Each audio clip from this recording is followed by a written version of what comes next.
বিভিন্ন বয়সী বাচ্চাদের খেলার শিক্ষক। সোম থেকে শুক্র অবধি বেলডাঙ্গার ব্লু বেলস মডেল স্কুলে খেলার দিদিমণি মিলনতারা স্কুল পড়ুয়াদের পরিচয় করিয়ে দেন নানা রকম খেলার সঙ্গে, ট্রেনিং দেন তাদের। মিলনতারা ছোটবেলা থেকে বিভিন্ন খেলায় আগ্রহী। তার মধ্যে রয়েছে কাবাডি, ভলিবল, সাইক্লিং। এই তিনটে খেলার জাতীয় স্তর অবধি পৌঁছতে পেরেছিলেন মিলনতারা। বাড়ি থেকে সবসময় খেলার ব্যাপারে উৎসাহ পেয়েছেন, সে পাড়ার মাঠেই হোক বা জাতীয় স্তরের ময়দানে।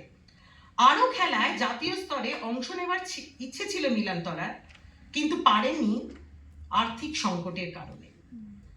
তবে খেলার যে উৎসাহ তার মধ্যে ছিল, আজ মিলনতারা সেই উৎসাহই চালিত করেন নতুন খেলোয়াড়দের মধ্যে, বিশেষ করে মেয়েদের মধ্যে। ছেলেদের পোশাক অর্থাৎ হাফ প্যান্ট পরে খেলাধুলো করবে মেয়েরা, খেলাধুলো করবেই বা কেন? লিঙ্গ পরিচয়, ধর্ম পরিচয় এই সবের দোহাই দিয়ে মেয়েদের আটকে রাখার চেষ্টা করা হয়েছিল বাড়িতে। তখন মিলনতারা বাড়ি বাড়ি গিয়ে কথা বলেছেন পরিবারের সদস্যদের সঙ্গে।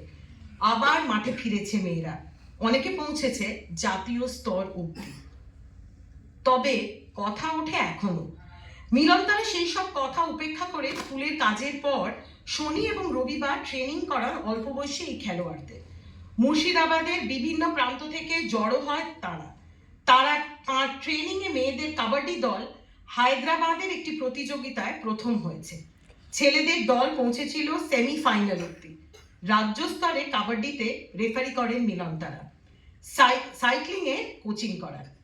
মিলনতারাকে আজ লিঙ্গ সাম্য সম্মান পুরস্কার প্রদান করতে পেরে এবং আলাপ গর্বিত। আরো প্রাণ